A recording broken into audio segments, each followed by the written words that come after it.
Excellent. An ale for me. And for my officers. In fact, ales for everyone. 10 Backward. With Rick and Will and Gemma. Oh, yes.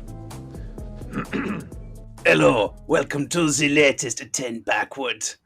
That is my awful French accent because, it'll become apparent as we discuss this episode of Picard. This is 10 Backward. I'm Rick Everson, and joining me for this episode is Rick Palmer. Aha, you fools! It is actually me who is iPad Picard. Oh, no, hey, hello. Gemma Turland. Hello. I'm not doing one. Oh, you big spoil sport. And Will Turland. Oh, Zootalo, it is I, Will Turland. Oh, no. I'm doing one. Oh, I feel like such a party pooper. Don't worry. When we listen to this back in years to come, you'll be like, I'm glad I'm the one member of this group who's not an idiot. Yeah, Gemma will be the one who stepped out of this episode with a shred of dignity intact. Yeah. Yes, so we're obviously discussing episode 5 of Star Trek Picard, where it's where we have a scene where Jean-Luc Picard, noted Frenchman, puts on a French accent that is absolutely terrible. Possibly because he's a Frenchman played by a man from Yorkshire. I don't know. Oh, I thought that I looked appropriately sinister. But it wasn't just terrible, it was comically terrible. I mean, people criticised his accent in the first episode when he taught French to the dog. But Yeah. that scene was just clearly Patrick Stewart having the biggest laugh. The dog Yeah. did a better French accent, didn't it? I believe you impersonated the dog one episode, Will. Yes. Ruff, ruff, ruff, ruff, ruff, ruff. That's dog for, huh? I didn't catch What? Oh, pourquoi? I think this episode was certainly the most fun episode that we've had so Yes. far, I think. Well, it swung quite dramatically. Oh, it did, yeah. Between fun and horrific and Yeah. Tragic. heart-wrenching. Yeah. Yeah, definitely. Yeah, it was an incredible mix. Yeah. Something of a roller coaster, in fact. Shall we start from the very beginning, Mm-hmm. That would make sense, I suppose. as is traditional with episodes of Picard now? Well, they start with a flashback. They do, but notably... It wasn't 14 years ago No, this time. Did But it it- even say the time? I don't remember a caption I stating. don't think it did. No, but it was... I don't remember her saying a specific time. No. No, not a specific time, but she mentioned the events, didn't she? Yeah. And it Yeah, she was- referred to the cancelled evacuation. Yeah. So it was after that it happened. Because most of these flashbacks have been related to either directly to the attack on Mars by the synths, or the Romulan evacuation, or some sort of combination.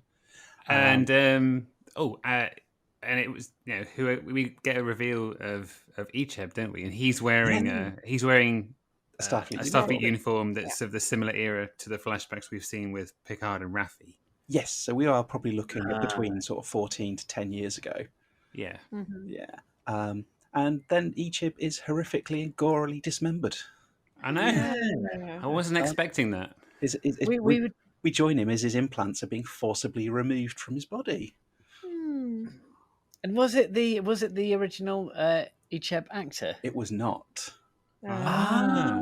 Interesting. So this is kind of a thing, because the original Icheb actor is maybe not a particular fan favourite these days due to he's got a little bit of a reputation that he's a bit of a creeper. I don't know how true this is. I'm loath to repeat rumours too much. I haven't looked into it, but I'm just going to say he seems to have garnered a reputation, whether fairly or unfairly, I do not know.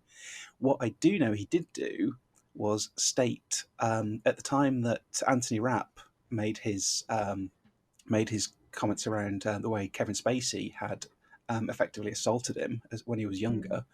He said that Anthony Rapp needed to just get over it. That was show business, and that just happens. Yeah. which did not endear him to many people, as you would It's imagine. always a really sensible course of action, I think, if you're Yeah. on Twitter, to just say immediately the first thing that comes into your head, and the more extreme it Oh, is, the better. Absolutely. And because yeah. that will sort of date really well, and Yeah. you'll always be able to take it back Especially, anyway. So if you're kind of trying to diminish somebody else's suffering. I think that usually helps. definitely the best place to do it is Twitter, because everyone will be on your side. But I guess as well, I mean, we don't know if they asked him. I mean, maybe he didn't want to come back for just a scene where he dies. Well, interestingly, I'm sure I saw on a few comments on Twitter from the actor who occasionally sort of link in the Picard producer saying, I think it'd be great if Ichev came back. Got your wish. And there was a sense of desperation about some of those tweets. But I mean, you're right. They could have been in touch with him, and he could have said, I'm not going to come back literally for 2 minutes and just be murdered. I did wonder. I mean, who knows? I did wonder if it was the same actor who'd played grown-up Icheb in the Voyager episode where Chakotay was crossing around various time zones of Voyager, and he crossed into a future time where he saw a grown Icheb and Naomi Wildman. I've just checked on Memory Alpha, and it is not the same actor. So I'm not surprised to hear that. I mean, that would have been a bit of an insult to neither did not get the original actor back. It would, 3 minutes as an adult. Yeah, I feel like it's a shame that they didn't get him back, though, because regardless of how long he was on screen for, it just would have been some nice continuity. Yeah. That being said, the fact that I didn't realise it wasn't the Icheb actor does suggest that it perhaps didn't matter. Yeah. But yeah, damn, it's and of course this flashback, although we don't realise the importance of it at the beginning, it does set up.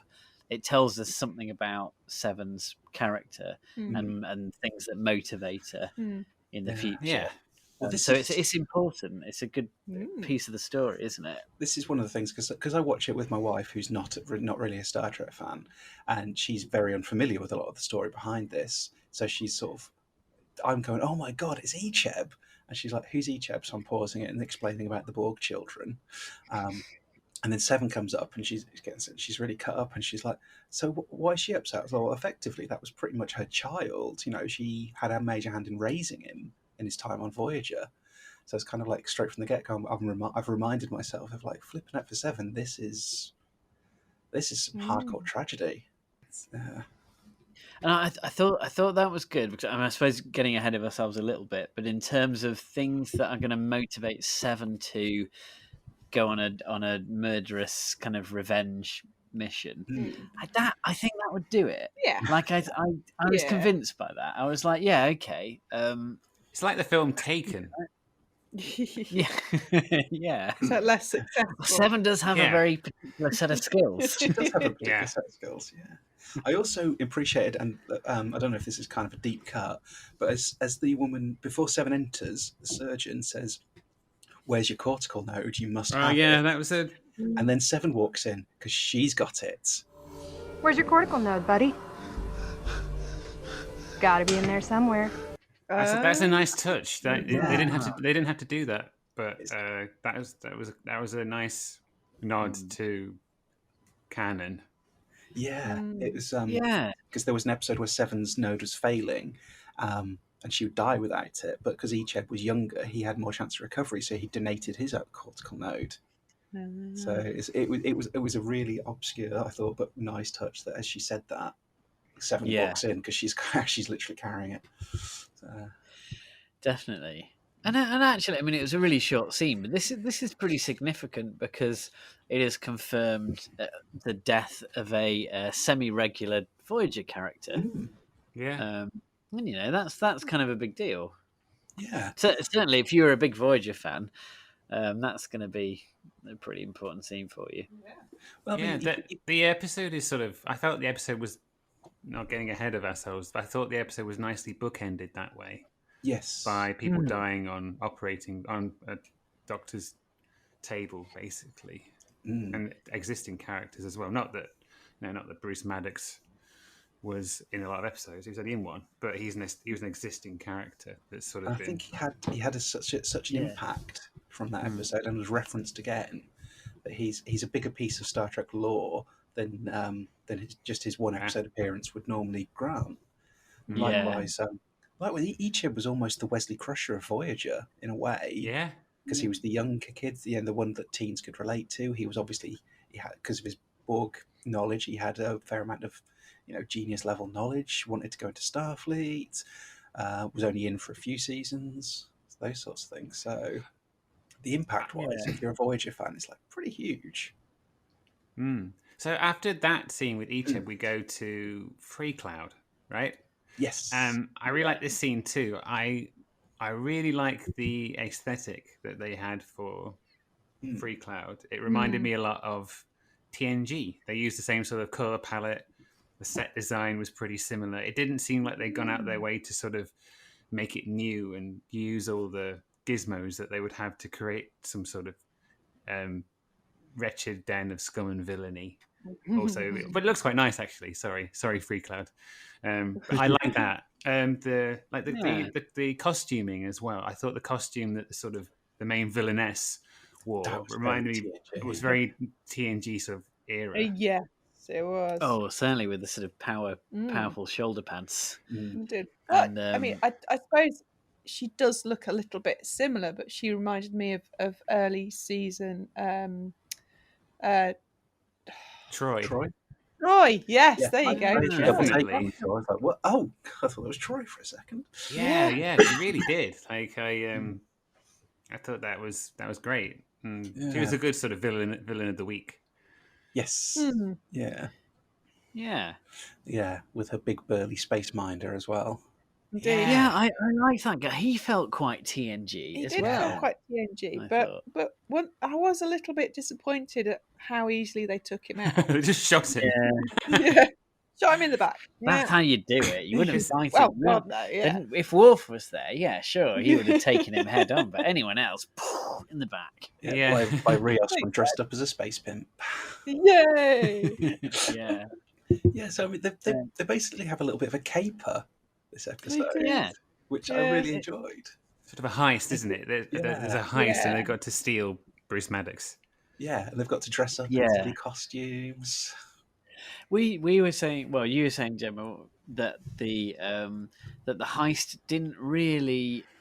There was a lot of build up to the heist, but it didn't really sort of come off because they didn't really get to do a they heisty didn't get to do the heist. It all fizzled out. Yeah, but which that was part of the story. It all kind of fell apart. But they sort of set up this heist story, and then it didn't happen. It transmuted into Seven's revenge tragedy story, didn't it? Yeah.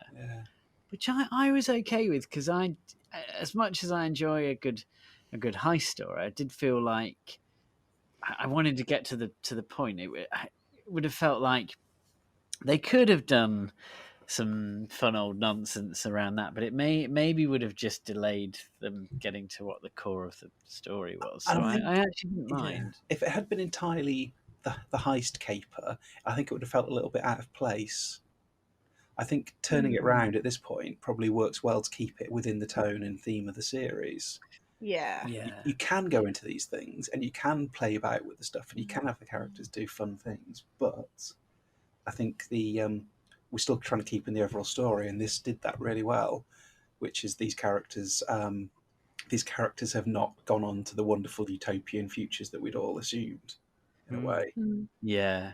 And also, it's just great to see Jerry Ryan and Patrick Stewart on screen together. Those characters, Picard and Seven, which not too long ago was just a dream in the imaginings of many a Trek fan. Now it exists. It's out there. This happened. It's canon. It's canon. It's not just in my head. Again, skipping ahead in the episode, to have that conversation about being a Borg, being restored, having humanity back. That was great. both of them having to admit to the other that they don't feel they've ever really got it all the way back. Yeah, That was a lovely moment. it was. Do you honestly feel that you regained your humanity? Yes. All of it? No. But we're both working on it, aren't we? Every damn day of my life. Because that's the thing we've always thought. It's so we've got one day we should see those characters together because they've got that shared experience. They were both assimilated, and to see them talk about that, and though it was brief, it was a fantastic moment to see it at last. Because you can kind of forget that, in a way, you can almost forget that Picard was assimilated. I hadn't, but it doesn't. It's not something I think about his character when I think about Picard.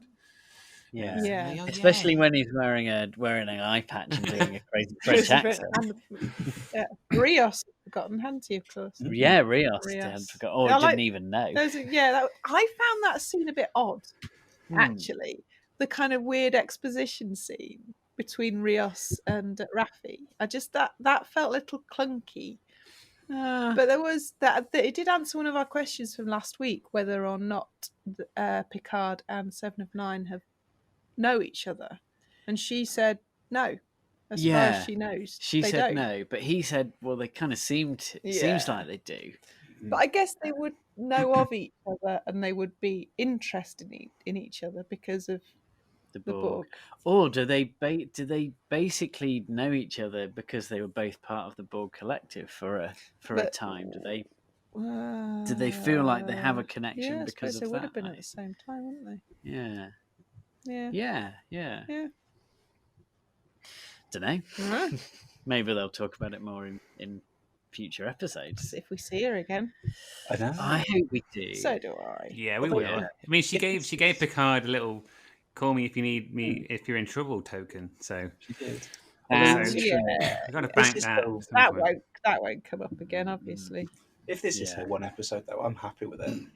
Oh yeah, definitely. Yeah, definitely. But yeah, so everyone they decide they have to do some kind of a heist to get Maddox because they can't fight their way in, and they can't buy their way in to get him. So they come up with the idea of Seven being a sort of good trading chip, effectively, for Maddox, and that's what leads to the idea of them all dressing up all crazy like. But I quite liked that they did have a reason for that, and it was silly, but they all had to be sort of flamboyant characters, didn't they? Yeah, that was a bit tenuous. Oh no, but I like that. I mean, they explained it, but I like that they didn't just have Picard show up with an eye patch and a ridiculous French accent and not address the fact that was stupid.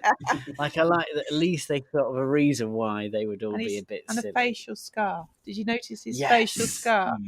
Yeah. Well, facers tend to dress very flamboyant, JL. It's protective coloration. You're playing go-between. You want to stand out. You don't want anyone mixing you up with the other side. But to be fair, I mean, it's like it's a if, for example, a Free Cloud, they had to go to this meeting and they're like, well, you gotta be like you're French, so everyone's got to get like a beret and a stripy jumper and some onions and a bicycle. Now that's not, lots of French people don't wear that costume, but it's what you might wear to kind of give over the impression that you're French. So I think this is an example of that, where you've got to be flamboyant. Like I'm an in-between in kind of high stakes deals that involve trading commodities that are under the radar. And I'm flamboyant about it, so here I am. Yeah, I need a hat and I need a feather in said hat. Yeah, and I need 2 umbrellas in my drink. Yes, yeah. I think Picard should have worn. I think he should have worn 2 eye patches to be to be extra sort of flamboyant. Look at me! I have 2 eye patches. I cannot see where I'm going, but I don't care. Oh, now dancing Zamumba all the time. My favourite song. It is the sexiest dance of all. And then drops his trousers. Baguette. My onions. For example, things he could have done. So actually, what we saw on the episode was quite restrained. That's probably the third take we got to see. Yeah.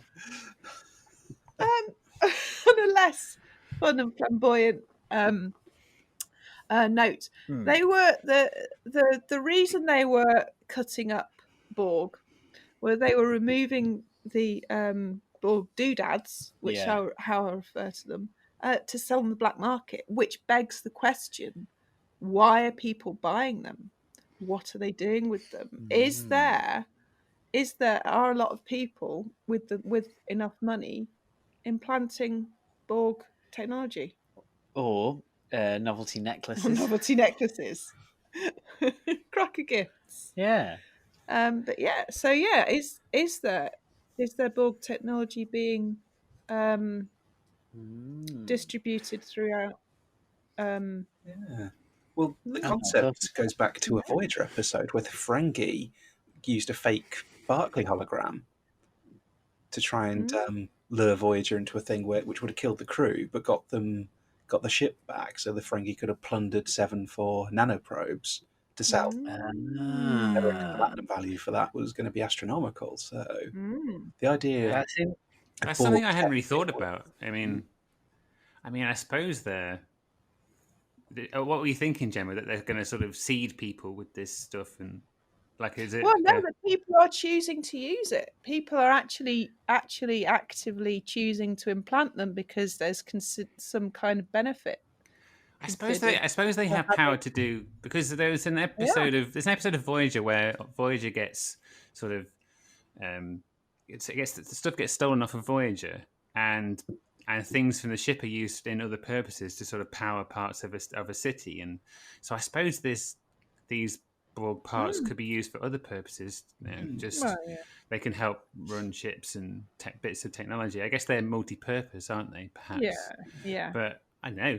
I mean, I hadn't really thought about that, but it's interesting. I mean, I initially I thought it may be tied into what was happening at the artifact, but it seems like it's just a commercial operation. Yeah, it's money making basically. So, yeah. But of course, interesting. Sorry, you go, Rick. I was just thinking, we're seeing a view of planets and areas that are much more lawless than we've maybe seen under the Federation.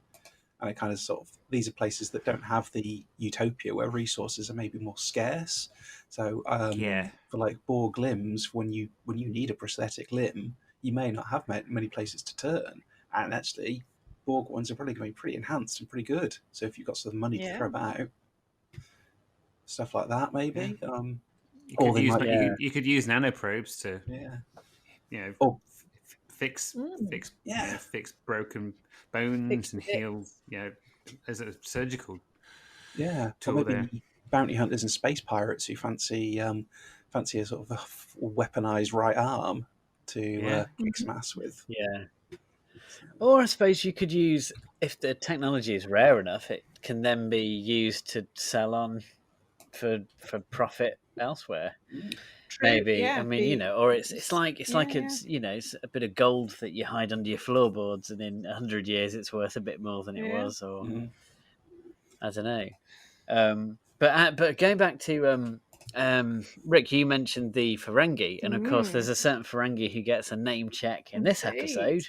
It's Quark. Your references are sound. Mr. Quark of Ferengana was especially satisfied with your handling of his trouble with the breed. Yes, that was quite a foolfara. I missed that. What? No, I totally didn't hear that. Oh, I'm sure it was. I'll dig it out. I'll put it in as a clip just to confirm. I'm going to just in case we're making it up. But yeah, I'm sure they reference Quark, which is a nice little touch. Yeah, absolutely. Just a nice, because I mean, I suppose you could argue that all these references and stuff makes the universe just feel a little bit smaller, but at the same time, Quark he has a reputation, and it does seem like the sort of thing Quark might have found himself involved with. So, I don't know, it's not unrealistic. Well, I did sort of think that. It's like, actually, realistically, what are the odds that Picard would run into Seven? I thought, do you know what, fuck it, I'll just go with that, because I'm not going to complain about it happening at all. Yeah. Also, that's it.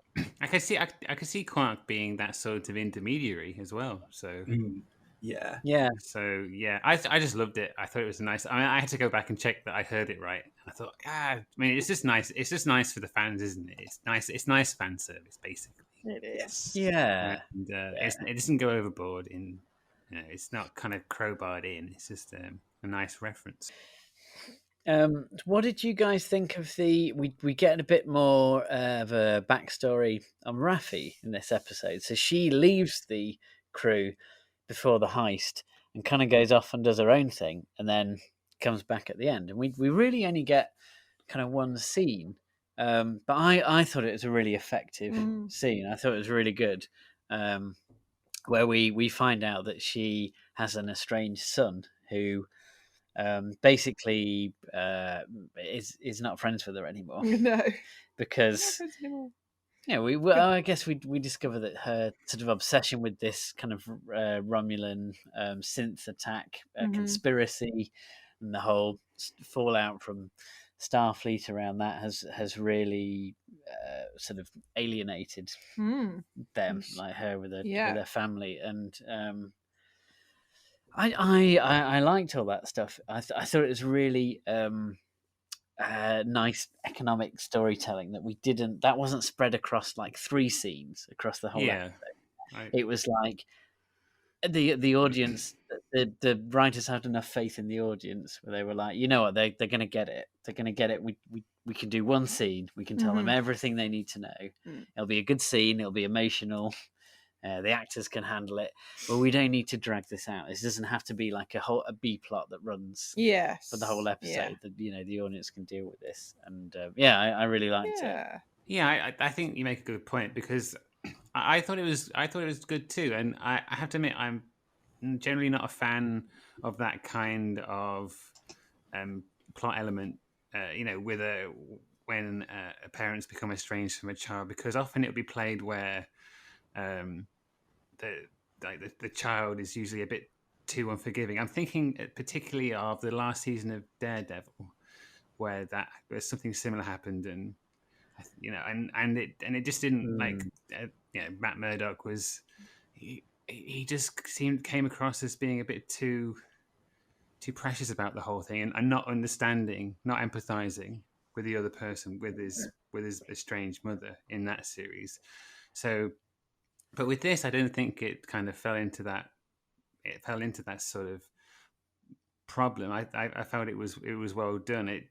I like you say, well, it was economic storytelling, and it didn't dwell on too much. It was just a window into those people's lives, and and he got to. She got to see her daughter-in-law and her new grandchild. I mean, so there was an element of kindness there, I think. And I liked as well that at the end we didn't sort of have a scene where she has to make a decision about whether she's going to come back to Picard's ship or not. She's just she's there, and there's like a really quick scene where Picard's like, Raffi, Raffi, Raffi, Raffi,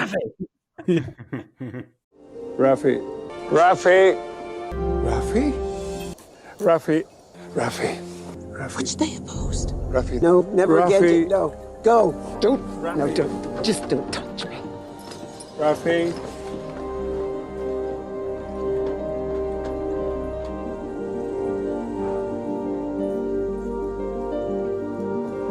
Raffi.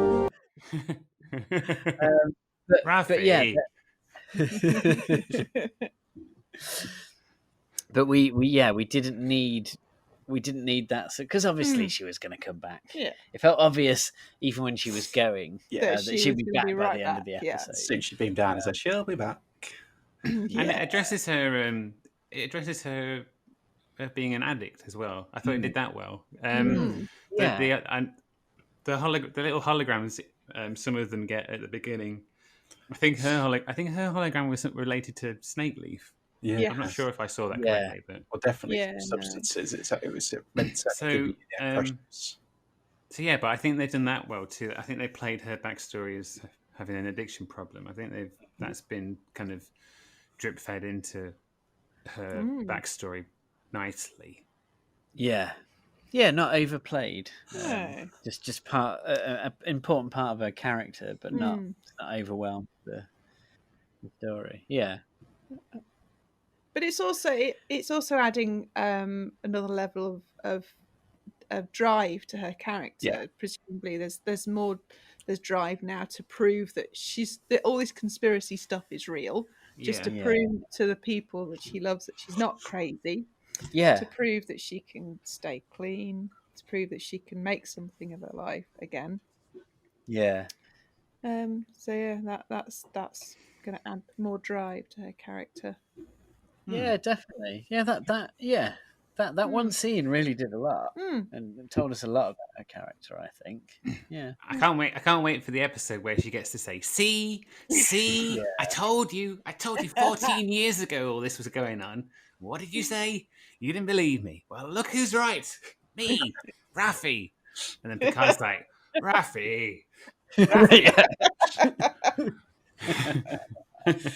She'd be all like, I'm Raffi, motherfuckers. Let's get some Snakeleaf, everybody. Yeah. I'm off the wagon. Or I'm on the wagon. Which one's the bad one? Is it off the wagon? No, when you're on the wagon, it's good. Because falling off the wagon, Yeah. that's the bad thing. Don't get off the wagon. Yeah.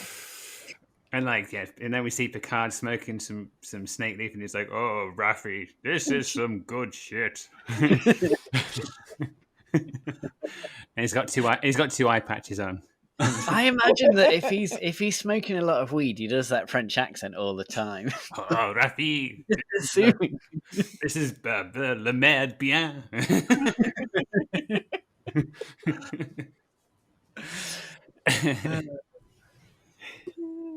So anyway, so the heist all kind of goes wrong, and they end up in a bit of a kind of stalemate. Yeah. But then they just go home. Then what's his name? The pilot guy shoots the lizard man. The lizard man, and then they kind of strike a new deal. Then they just go home. I was hoping that we might see the sexy space elf fight some guys. Yeah, but he was a little bit of a comedy back. Yeah, like a comedy fifth wheel. Yes. Whereas actually, he felt like he could have been really useful. Yeah. But nothing actually kicked off. So he wasn't. No. I feel that that's going to happen a lot with his character because he's so effective. They're not going to use him that much. They're going to find reasons not to use him. But when they do use him, oh my God. I think, you know what I think might happen? I think the sister from of that Romulan brother and sister, I think she might try and seduce him or something. I get a feeling that might happen because he's a Romulan and he's naive and honorable and stuff, and he seems like the sort of the kind of nice kid that someone can take advantage of. So I think that might happen. That's interesting. Nice prediction. Yeah. But when they get to the artifact, there's more Romulans there, isn't there, as well? So I feel like Elnor will be amongst people types of Romulans that he hasn't met before, and he'll there'll be a kind of not a conflict of loyalties, but he'll get get taken advantage of in terms of because he's nice. But also, but the sisters are sworn enemies of the Tal Shiar, aren't they? So he's going to be pretty much against her from the get-go. Right up against her. Oh. If she has her way, which I think she will. I guess we'll find out. Yes. That's nice. I mean, she's very sexy. Yeah. But that does seem like that's her That's her thing. That's her tech. That's what she's been trained in, to be a sexy, alluring Naughty femme lady. fatale. murderess. Yeah, femme fatale. Yeah, totally. Or a sexy, alluring murderess. I think that's the traditional descriptive phase. None of this French nonsense. Picard.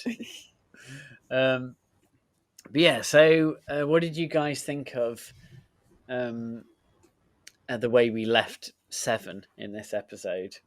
Because Seven then goes, she basically, they get beamed out of this hostage situation, and then Seven goes back with 2 phasers that she's acquired from Picard's ship. Yep. And lights the place up, knowing full well what she was going to do with them. I think he did, because he had a sort of look of maybe slight disappointment. I think disappointment when she asked for those phasers, but he agreed to it. I liked that moment. But and then I really liked the little exchange that we talked about before, where Picard and Seven talk about their struggling with their humanity since their Borg experience. That was really nice. That was really cool. And then it was great. So it was brilliantly juxtaposed with her, because she has a line where she's like, struggle with it every single day, and then she beams back and she's got 2 phases. She's like, it's pretty cool. I do like in this series that we're watching Picard on a mission where he's sort of going rogue, but through the series he often meets people who are questioning his actions when he didn't do that, and he's meeting people who kind of stayed in the game, as it were, made the decision to keep fighting, and he's having to acknowledge that. In this episode, they talk about that a little bit. Like Seven talks about what happened in that part of space after the evacuation was cancelled, and it's interesting that he's having to sort of acknowledge that at the same time as he's doing the very thing that he sort of admonishes in others. It's an interesting sort of setup, I think. Yeah, and she had a moment, didn't she, when he was saying how he admires the Fenris Rangers, but they're not, taking law into their own hands. And she was saying, yes, it's hard, but the worst thing I could do is give up. It's not saving the galaxy. It's helping people who have no one else to help them. It's hopeless and pointless and exhausting, and the only thing worse would be giving up. Picard. Yeah. I don't have a vineyard and a nice dog to go back to, and some friends and bodyguards. I thought it was nice. I mean, all the stuff. Anytime Jerry Ryan and Patrick Stewart shared a scene was just magic. Yeah, I'd agree with that. And who else here would kill to see a Fenris Rangers spin-off? Yeah, exactly. I mean, a seven-led spin-off, I think would definitely work. Absolutely would work. Yeah. And because there'd be more reason for Voyager people to turn up in that. Not that they have to, but it seems like because people are saying, well, now that we've had Star Trek Picard, are we going to get that for other franchises that stopped and might come back? I think a 7-led series would offer more opportunity for that. Definitely, and it feels like Voyager would maybe be the most logical one to go back to, maybe. Even though I suppose the story of Voyager really did end with the final episode, but they could launch into a whole new set of adventures. Yeah. I mean, you've already seen 7 brought back really successfully in the Picard series, and I feel like that could be a real jumping off point for Harry Kim, still an ensign, maybe. That'd be funny. That would be funny, but I don't think it'll happen. That would be so mean as well. It would be, wouldn't it? But I think Voyager has a lot of potential because them getting home, in a way, could just be the start of a lot of the story for so many of their characters. Yeah. The Voyager arc finishes, but it's so open. Whereas DS9, I think, was a lot more closed to many more of them. I mean, the characters carried on, but kind of like Cisco is very final in a way. There's he'll return, but that is essentially restarting Deep Space Nine all over. Whereas if you want to take an individual character, Worf's kind of back to TNG afterwards. O'Brien's probably like settled family teaching. Don't know if you could take something from any of them really, but they kind of all had a bit of a finality to their fates in a way after DS9. Yeah, and it would be quite nice to sort of leave them with that ending. Yeah, I think so. In a way. It feels like if we went back to Voyager, it'd be really interesting to see what the EMH is up to, because particularly with this whole kind of synth attack thing. I mean, what does that mean for holograms? Well, by the looks of it, holograms are still pretty widespread. Oh yeah. Yeah. They Maybe they get more. Maybe they get used more now. I think holograms and AI in themselves seem to be fine. It's just it's just creating synths that's the problem. It's the physical manifestation. Yeah, is it the positronic brain that they think is the flawed part of it? Whereas, because obviously, holograms are a written program that runs on their standard computer systems. An intelligent, self-aware android is based on a positronic net. So is a being unto itself. That's the problem. Speaking of positronic we weren't. positronic nets. Yeah, actually. that's the one. So we see Maddox again in this episode. Does again was that the original actor? Does anybody know? I don't believe it was. No. Yeah, I thought it was. I didn't think it was because it didn't look like the original actor as I remembered him. It didn't look old enough for a start. Right.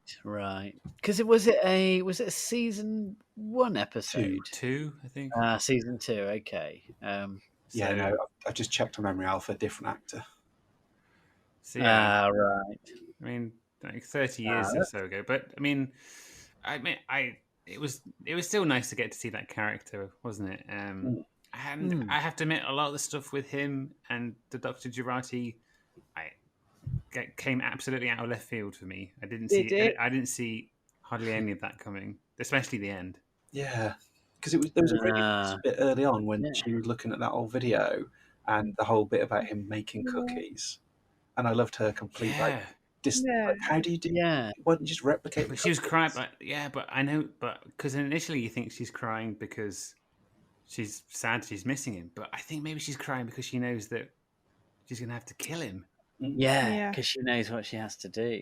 But Gemma, I called it. You called I Jurati. I didn't trust her from the get-go. Well, I did from the get-go, but from when she suddenly turned up at the vineyard, that after talking to Admiral Shades, Commodore Admiral Shades, yeah, I knew that there was something shifty going on there. That's true.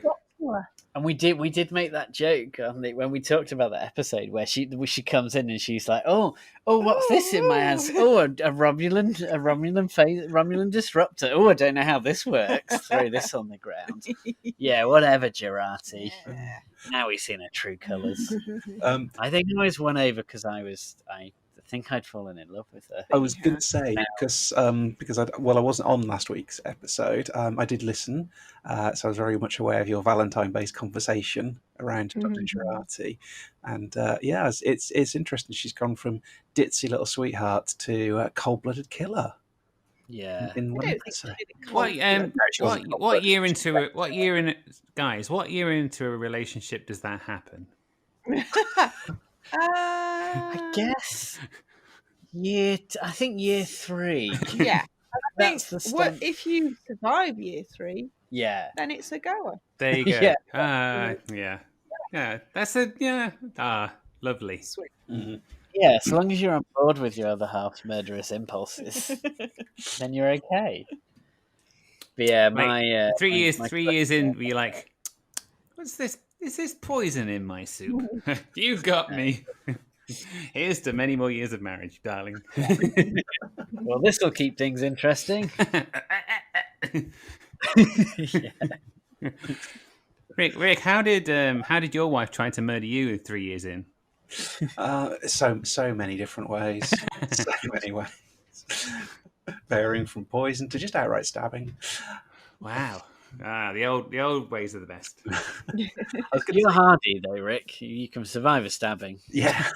Apparently so. It's on your CV. Yeah. It's pretty much every time I talked about Star Trek, suddenly there was an attempt on my life. I was going to say maybe that video that she was watching about the cookies continued, and it turned out he actually made first attempt to poison her with cookies. Which is a double betrayal because no one expects cookies to kill you either. No. So do you think she's on the Federation side of this conspiracy? Because the Federation get name checked by Maddox at the end, don't they? So I do. At this point, I don't believe she's too deep into it. I think this all stems from what Commodore O spoke to her about. Yeah. I think it's purely from that. Although the fact that he ends up having to kill someone on it, it's like I would love to know what the hell that woman said to her. Exactly. They've revealed. Yeah, she was saying, "I wish I didn't know," or sort of what they'd shown me. Yeah. So they've. I wish you knew what I know.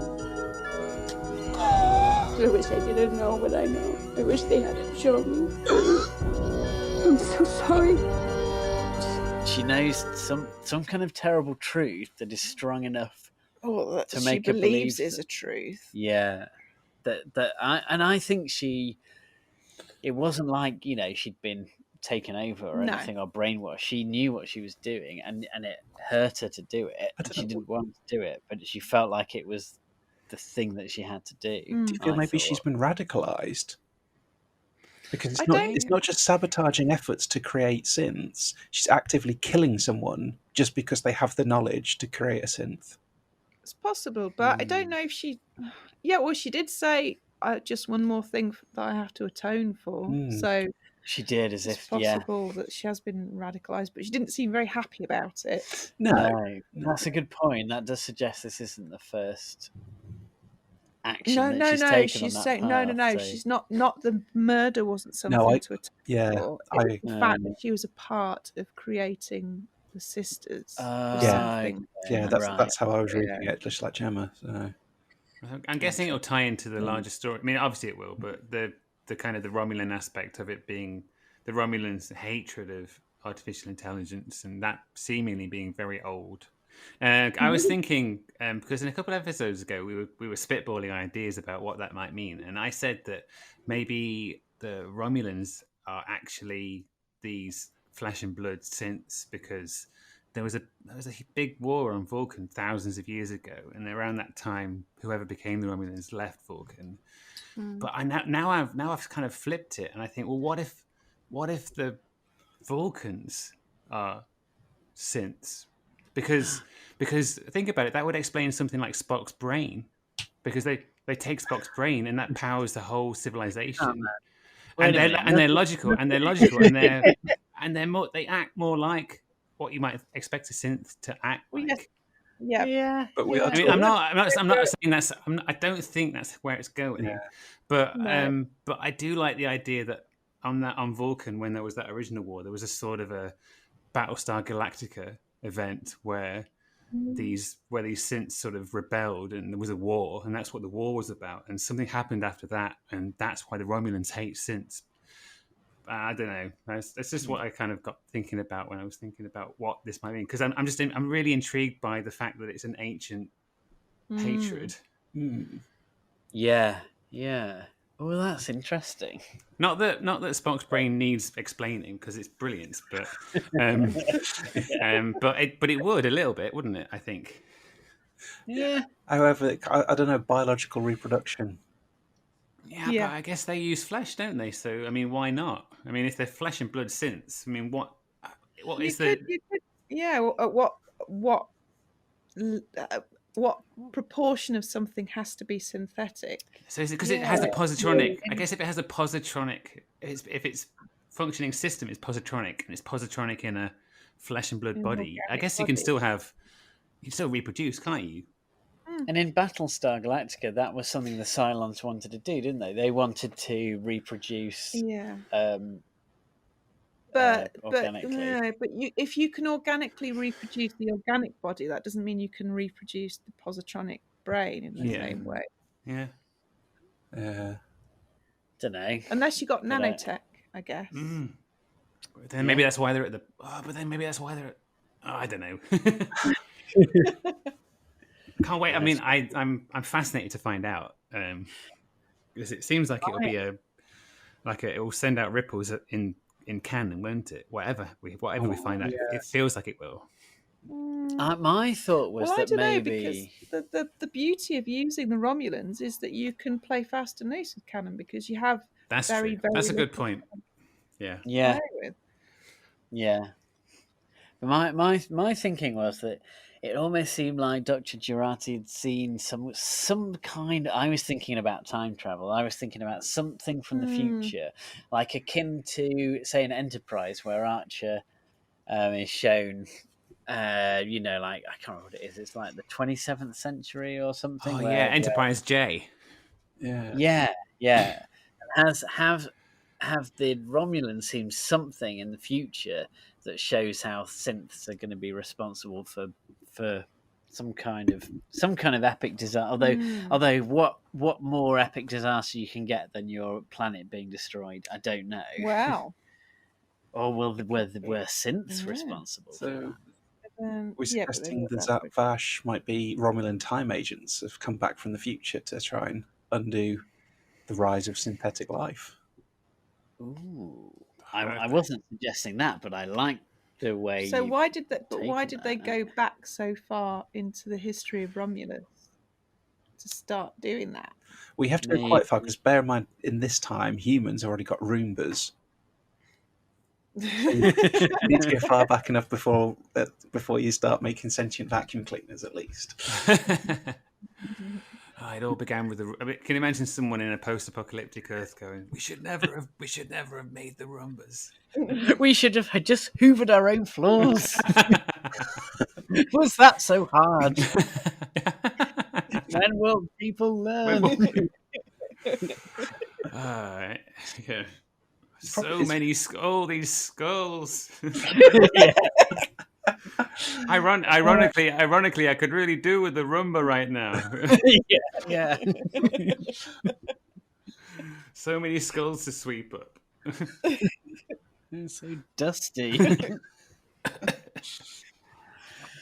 But yeah, so Dr. Jurati is a villain. Oh, would you? No, I don't know. I feel like she's. I don't think that's no. I feel sympathy for her, and that's not just because I'm crushing on her. And maybe it's a little bit because of that, but I feel like she seemed so sad when she was murdering the man. She did seem really sad because it was after 3 years. It was after 3 years of dating, and you got to do it in that. You got to do it in that third year. Yeah. Come on, Dr. Jurati. Well, he did go away for a long time. Oh, that's true. That's true. Yeah, maybe. We don't know, do we? So yeah. But no, I don't think villain is a. It's not as clear cut as that. Yeah. She thinks she's doing the right thing. Maybe she is doing the right thing. We don't know. From her perspective, she's the villain. Yeah.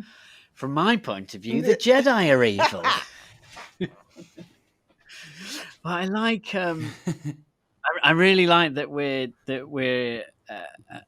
The series is complex enough that it's not a question of sort of heroes and villains. Like it feels like all the characters are 3-dimensional, and even Picard has some shades of grey. Even sexy, naughty, evil Romulan lady. Okay, maybe not sexy, naughty, evil Romulan lady. I like the way you described it there. She is all of those things and a whole lot more. Yeah.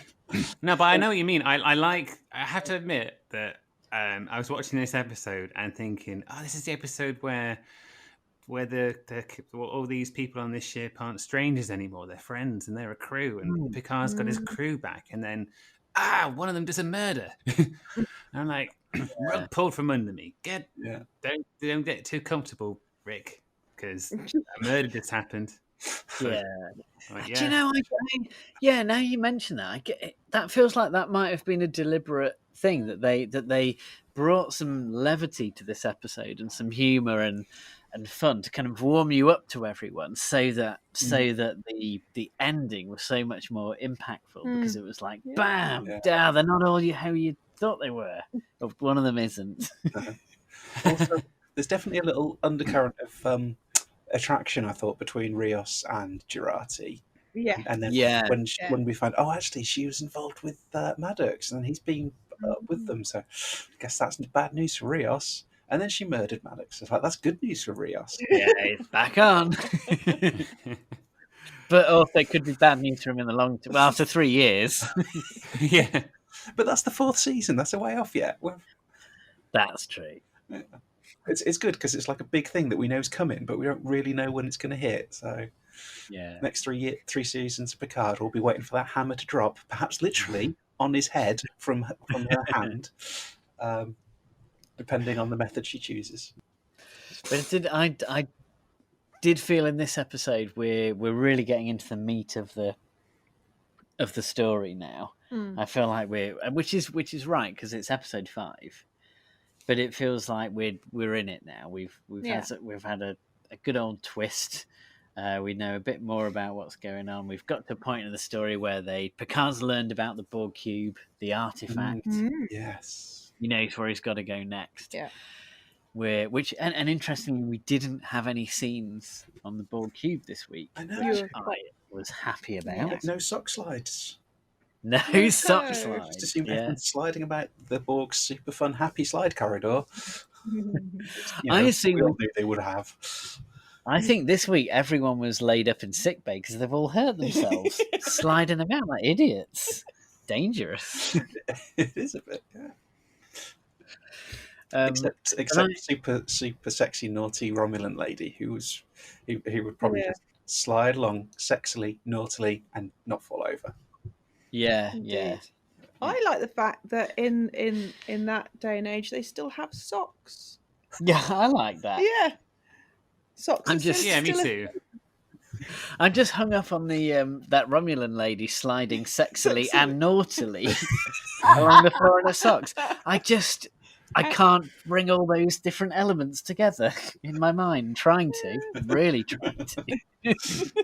I think it's if there's a sign up saying, "Please don't slide in your socks in this corridor," and she's like, "I will, because I'm naughty." I do what I like. That is so her, isn't it? Because in the artifact they had that in that area, they said it's like thousands of days since an assimilation, but what you don't see off screen is one saying 268 days since a sock related death. So it's like, I don't care if socks are lethal now in the future. I'm going to slide on them, and she does. And that's why she's naughty. I think it's that I've just realised the flaw in the plan. She'll go to the corridor. She'll take off her sexy old thigh-length boots, and then she'll have leather socks on because she's all in the sexy black leather. That won't slide. That'll just stick. She'll blunder over onto her face like an idiot. I would the illusion. I'm sorry. They would stink, wouldn't they? Leather socks and leather boots. Ooh. Yuck, man. Yeah. She'd be like, "Oh, you better bring me my foot powder." Ooh. Mister. Where's she from? Have you been reading my erotica, Will? www.rickpalmerserotica.com. No, it's not an imaginatively named website, but it's just what was available. People need to find it, right? No one had gone for that website so far. So.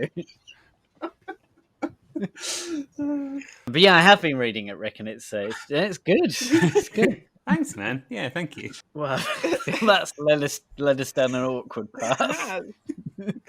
Yeah. No, I don't think it's awkward. It's fun. I think I've destroyed the allure of the Romulan lady. You have a little bit. Yeah. I Sorry, Palmer, was that a line from your erotica?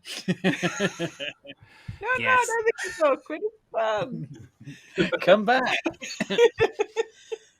There's a whole kind of subplot where she has to find some stamps because stamps still exist. But it's very sexy. They're naughty stamps, and it's a rude letter. So it's just and I go into and you get to read the letter in the story. So it's really good. I hope that she's annoyed about the fact that the price of first class stamps are going up very much. Yeah, it's like 50 quid now, but in then because it's 50 quid for a first class stamp. It's good that you bring in sort of topical news items into your erotica. That's the nice sort of that beds in the sexiness. You can't have unrealistic. It makes it realistic. Absolutely, you can relate to a character who's frustrated by the rising cost of first class stamps because it frustrates us all. Yeah, it does. I just wanted to talk about how I was happy we didn't have any boring old scenes on the Borg cube, and it's really got out of hand. Now I wish we had.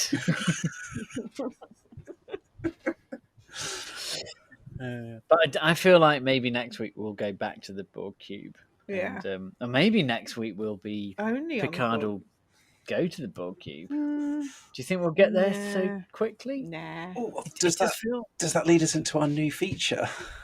Yes. Oh, a feature I like to call "Surprise, Motherfuckers," because that's going to be Will's oft suggestion.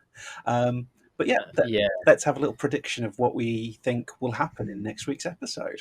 Who wants to go first? I think and this is a little bit lazy, but I think they will go to the Borg cube. I think Picard will go to the Borg cube, and he will be very cross that they're all mucking about pulling Borg technology to bits.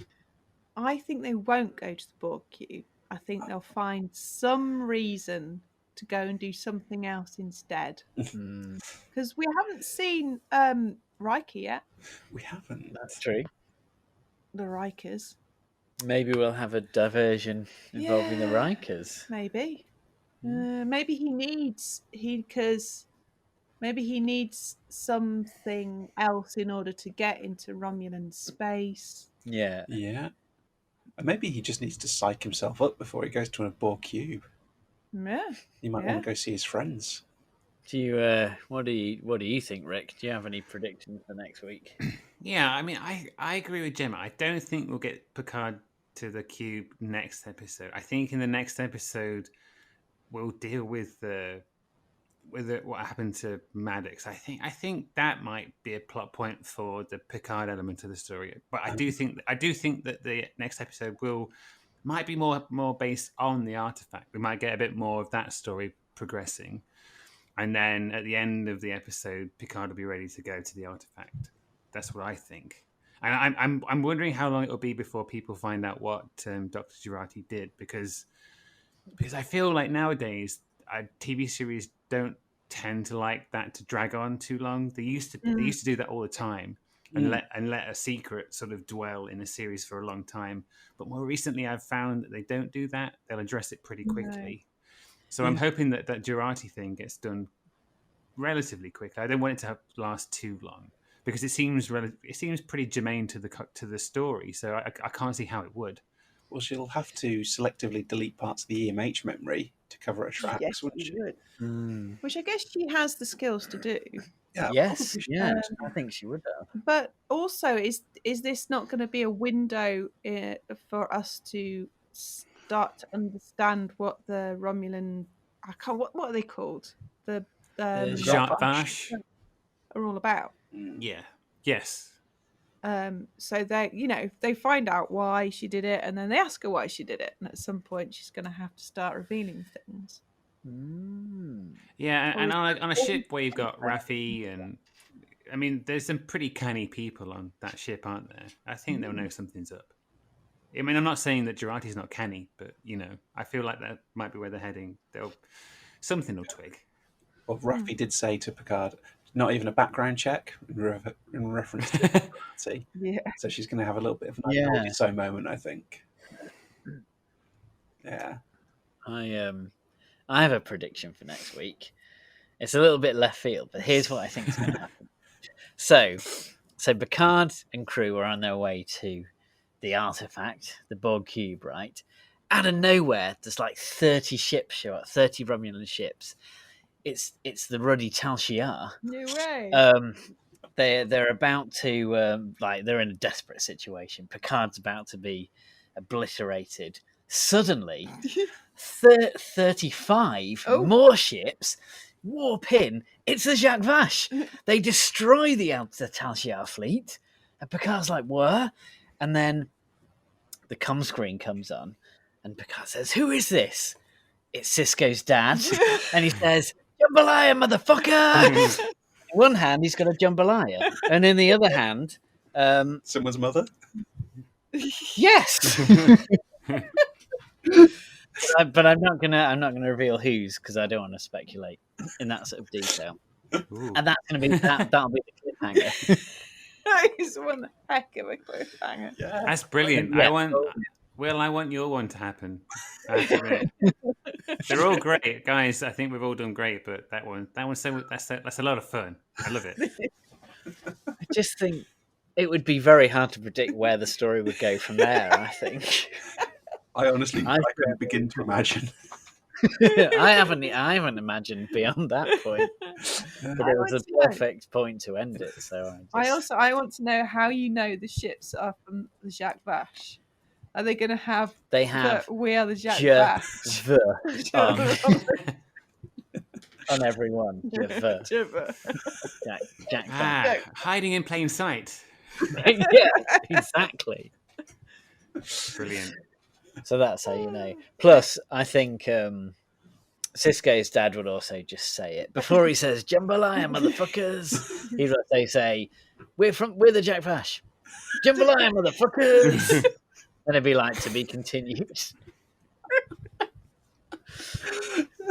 Amazing. Yeah. Yeah. I just think no one would see it coming, and we've never had an episode of Star Trek end quite like that before. No. So It's very true. So yeah, we'll see. I'm looking forward to next week, but Do you think you're going to be disappointed? Yes. Yeah. But joking aside, I think it's fair to say we all really enjoyed this episode, right? Yeah, it was excellent. Yes. Yeah, and as Rick said, I thought every scene where we got something with, every time we saw Picard and Seven on screen together, it was pretty magical. Absolutely. Yeah, and I feel like I say this every week, but I think that might have been my favourite episode so far. That's nice, isn't it? It's nice that every episode has been your favourite. Yeah, definitely. It should feel like that when a show really hits its stride. I feel like you should come away from each episode thinking that was the best one yet. It's a great position to be in with a series, isn't it? Yeah. Yeah, absolutely. It's a really strong series. This first half has been incredibly done. Cool. Do you think should we wrap it up? Do you reckon? We are now over an hour. We are. Christ. And I feel like we've covered everything. Yeah. Yeah. So thank you very much for listening to us, listeners. It's been fun. Yeah. Talking about episode 5 of Picard. We'll try and be back for episode 6. Yes, it's a pleasure to send our words into your ear holes. Always. Oh, goodness. Was that a line from from Rick's erotic? Have you been reading it as well, Rick? I can't put it down. Oh, you guys, thank you. Well, on that filthy note. Yeah, thank you very much, everyone. Yes, thank you. Cheers. Bye. Love you. Bye. Do you realize how incredible this is? It's tradition. You ever noticed her bum? What? Her bum. Oh, no! I will say Fewer things. Okay. Enough of this self-indulgence. Thank you so much for listening to our podcast. If you want to get in touch with us, our website is www.lowerdexradio.co.uk. You can reach us on the Twitters at 10Backward, 10 being the number and backward being the word backward. We're also on Facebook at www.facebook.com/10Backward podcast. You can also email us at crew@lowerdexradio.co.uk. On a personal, individual level, my Twitter is @WiltHerland. Rick Everson's Twitter is @TrekFanRick. And Rick Palmer's Twitter is @Mr. Imhotep. Hi, thank you again for listening to the podcast. I hope you enjoyed it. If you did, you might consider supporting us. We now have a Patreon where people can pledge small amounts to fund our ongoing projects like keeping our website up to date, new audio equipment as we're going along, and potentially opportunities to expand our content. You can go look at this at patreon.com/lowerdexradio. If you don't feel you can donate but would still like to support us, we would love it if you could subscribe to us on however you get your podcasts, through iTunes, Stitcher, Google Play, or we're on various third-party apps. And if you could leave us a review on any of those, that would be fantastic and we'd be very appreciative. Thanks again for listening, and please tune in for more podcasts from the 10 Backward crew. Let's make sure history never forgets the name. 10 Backward? Laddie, don't you think you should rephrase that? 10 Backward. 10 Backward. Oh, I thought that I looked appropriately sinister.